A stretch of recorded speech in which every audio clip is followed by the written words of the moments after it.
Former President Muhammadu Buhari left office with his personal integrity intact, and nobody can say he was given a bribe. Well, that's according to his then presidential spokesperson, Garba Shehu. He says the allegations that the former president does not have a certificate as well was a product of politics surrounding the 2015 general elections. Garba Shehu made the statement in Abuja while fielding questions from journalists to announce the public presentation of his 260-page book, slated for July 9, titled, According to the President, Lessons from a Presidential Spokesperson's Experience. He also explained his trials while serving as spokesman to former Vice President Atiku Abubakar during the administration of former President Olusegun Obasanjo between 2003 and 2007. Garba Shehu now holds the enviable record of having served as a spokesman to a sitting vice president and a president. At some point, actually, the Buhari administration in 2016 balanced up all the subsidy issue with the Atiku as Minister of Petroleum Resources. We had reached that level point where petrol was being sold as it was being brought into the country, and there was no subsidy. And then COVID came and it changed so many things. So we built up to the election, and you just had to plan that you must win the election. For God's sake, Tinubu is an APC president. APC is our party. Buhari is an APC man. So he could not have planned to undermine successor from the same political party. If this was a PDP president, this may have been suggested, although Buhari does not have wickedness running in his face. Well, to reflect on the tenure of former President Muhammadu Buhari, evaluating key issues, especially with his assertion that the former president left office with his integrity intact. Well, we're now joined by Garba Shehu, Senior Special Assistant on Media to former President Muhammadu Buhari, I should say, former spokesman to the former president. Thank you very much for joining us on Newsnight. Well, I'm wondering where exactly I should start this conversation. But, I mean, let's talk about the objective of this book. According to the president, Lessons from a Presidential Spokesman's Experience. And why is it so important for you to underscore the point that President Muhammadu Buhari left office after 8 years with his integrity intact? You know, like we say in Nigeria here, who integrity help if good governance to Nigerians was not delivered? Thank you for this opportunity. It's been 2 years without television appearance and all of the pressure that comes with. Welcome back to television. So here we are. Yeah. This book has been written to achieve two key objectives. One is that one had served years in the vice presidency and thereafter in the presidency of Nigeria for several years. What did one go through? What were the things that we learned and that are worthy of being bequeathed? What are we handing over to those who come after us?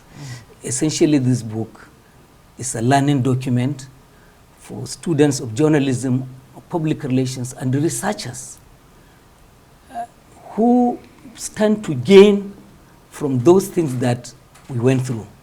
Good things we did, they could learn from. Mistakes we did, they can take steps to ensure that that does not happen with them. And of course, the second objective is to preserve, to build on what others have been doing. My former colleague Femi Adesina. So we are better positioned to authoritatively report what did Buhari do with his own 8 years. And the proximity has given us advantage to now say we are in a position to bring Buhari up close people still misunderstand this gentleman.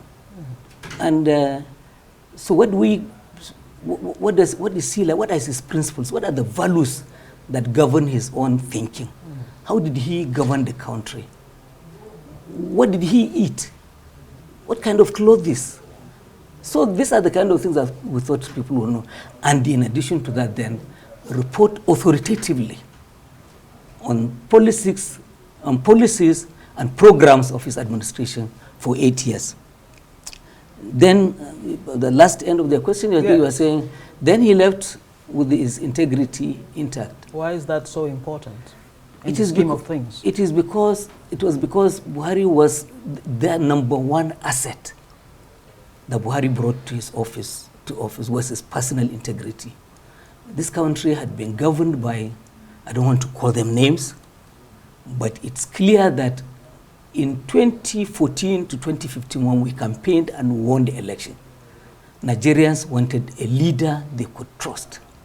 Somebody who did not pocket the Central Bank of Nigeria, who did not amass wealth and allocate oil wells to family and friends. Buhari went in there, and in the book you read testimonies from some of his former ministers. Not for a day did Buhari call Minister of Oil, or Works, Contracts, and say, of Finance, pay this person, don't pay this person. Give this contract to this or that person. It didn't happen. And there he is. Okay. Quite interesting. Unfortunately, I haven't read the book, but there was a press statement released today, and I understand your book is a 260-page book, 10 chapters. That's correct. And from what I gather from the press statement, you did say that you want President Buhari, you wrote that President Buhari wanted his work to speak for him. That's correct. But here's the thing. Critics and some Nigerians say his silence in the 8 years were often frustrating. They were sometimes very, deafening, the silence. And it earned him the unaware president. And his actions were slow.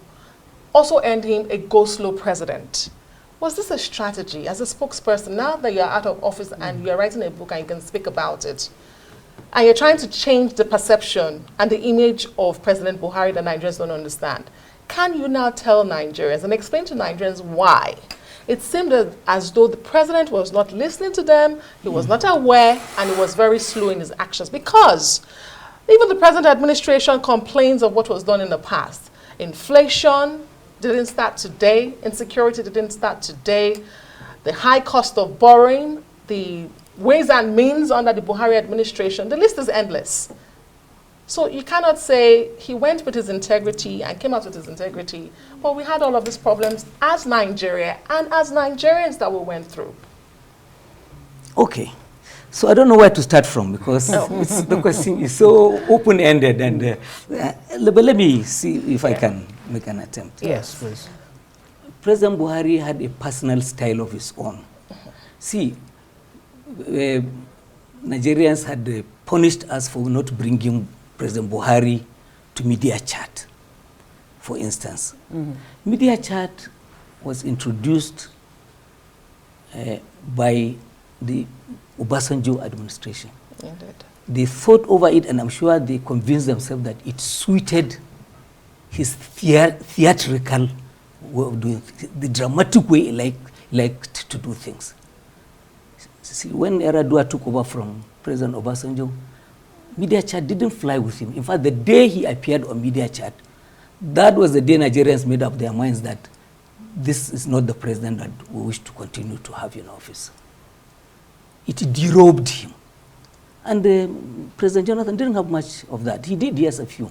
So the point is, President Buhari, as I said in that statement, he didn't just want to cut ribbons and take pictures. He wasn't a showman. He wanted his work to speak for him. As I told one of the reporters, that he wanted the Igbo man going for Christmas, that he shouldn't spend 3 days trying to cross Onitsha Bridge. And that's the kind of language he wanted to speak to Nigerians. My work should speak for me. And the social impact, he was knocking on the door of the poor. in the country, the first of its type in the country, that social investment. In fact, the first on the continent. So this is how he did. Now, was he slow? Yeah, he himself had joked about all of that. Because, and he kept on saying when he came in, he was brash as military head of state. He just did it on impulse. And he ordered people to be locked up. But this time, as a converted Democrat, he needed to follow the due processes that the law says he should follow. And what is wrong with that? Nigerians are very impatient. We want to rush through things. But he says, no, the democratic process sets the rules. And I must not go against them. I think this is why a lot of them were. And to please correct this information, this thing about Buhari being unaware, it is totally, totally misplaced. If you permit me, I would say that he perhaps would pass as the most aware president Nigeria has ever had. And I give you this example. When we started with him, because I was coming from, as you said, a Atiku campaign, we would pack newspapers in the morning. We'd go to Buhari's house for breakfast, and then tell him that this is what the radio stations have said, this is what we picked on the talk shows, and this is what the newspapers are saying. Believe me, by the time you got to him, he would have read ahead of you.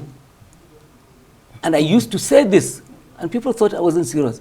I was saying that if Nigerians knew the fastest way they could get to the president at that time with a problem, it was not to go through the civil service who write memo and file and go to the press, talk to the television, talk show. Well, but he himself, President Buhari, was not ready or willing or able to, address the press. Let me stay on the issue of the media chat. You talk about the fact that when Yaradua actually had a media chat, he was derobed. Was that a concern in the Buhari camp? Could that have been the reason why you shielded him from speaking to Nigerians through this regular media chats? That's one. And you talk about this social investment program.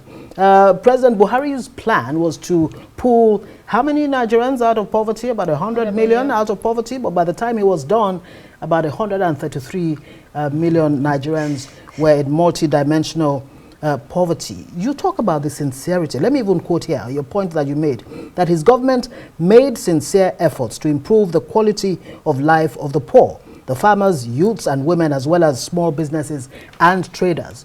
It's one thing to be well-intentioned. It's one thing to be sincere. But if the capacity to deliver is not there, what then do you do? Was it an issue of capacity? Because we heard from the NSA that Tinubu administration inherited a broken system, a broken economy. Okay. When I said the Yaradua and the media chat, what I wanted to say that each president should be allowed the latitude of freedom to choose the manner of communication that suited them the most. Right. Maybe another president will come one day and he will say, it is the radio and nothing else. So that's the point. We never shielded President Buhari from our own side, the media people. Maybe villa bureaucracy, but on our own part, there were instances where we had actually had the president ambushed by reporters, and they bumped into him with a microphone and they asked questions. Did he deliver on social investments? I think the thing to do is go on the streets and ask young Nigerian graduates who had enjoyed this program. Some of them have become actually employers of labor now, from unemployment to employers, small scale, yes. But there was a deliberate and well-positioned policy to uplift people in poverty. When you said 110 were in poverty, then how many then are we now?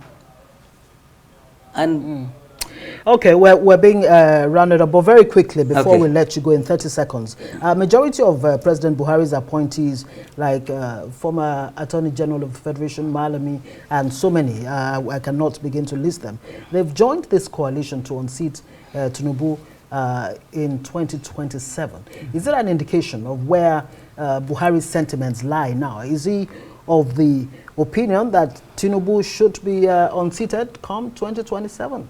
No, not at all. I said President Buhari's position was and still is that he's an APC person. APC did him the big favor of his life, made him president for 2 terms. He is not going to betray that party. What about President Tinubu? Is his successor from the same political party. President Buhari ran for office 3 times and didn't win until they came together with Tinubu and all the others, and they won. Is it President Buhari who will quit? I know my producer is going to cut my head off, but the importance of this book in 30 seconds, and if you please, you can. I do apologize. Do you regret any time as spokesperson, and is there one lesson perhaps you can share with the current administration spokesperson that they can do differently? Because your book focuses on history, documentation, media relationship. And don't feel too big to answer the telephone. The biggest favor any reporter can do to you is to call you to ask you for your side of your story. And that's an excellent place to leave it, sir. If you don't answer him, he's going to talk to your political enemy. They will say things that you don't like, and you read it in the press and you like yourself. All right, Garba Shehu, I look forward to reading your book. Spokesman. Yes, indeed, 260-page book. Garba Shehu, former spokesman to former President Muhammadu Buhari. Wish you the very best. Thank you so much for Thank you so much. Joining us.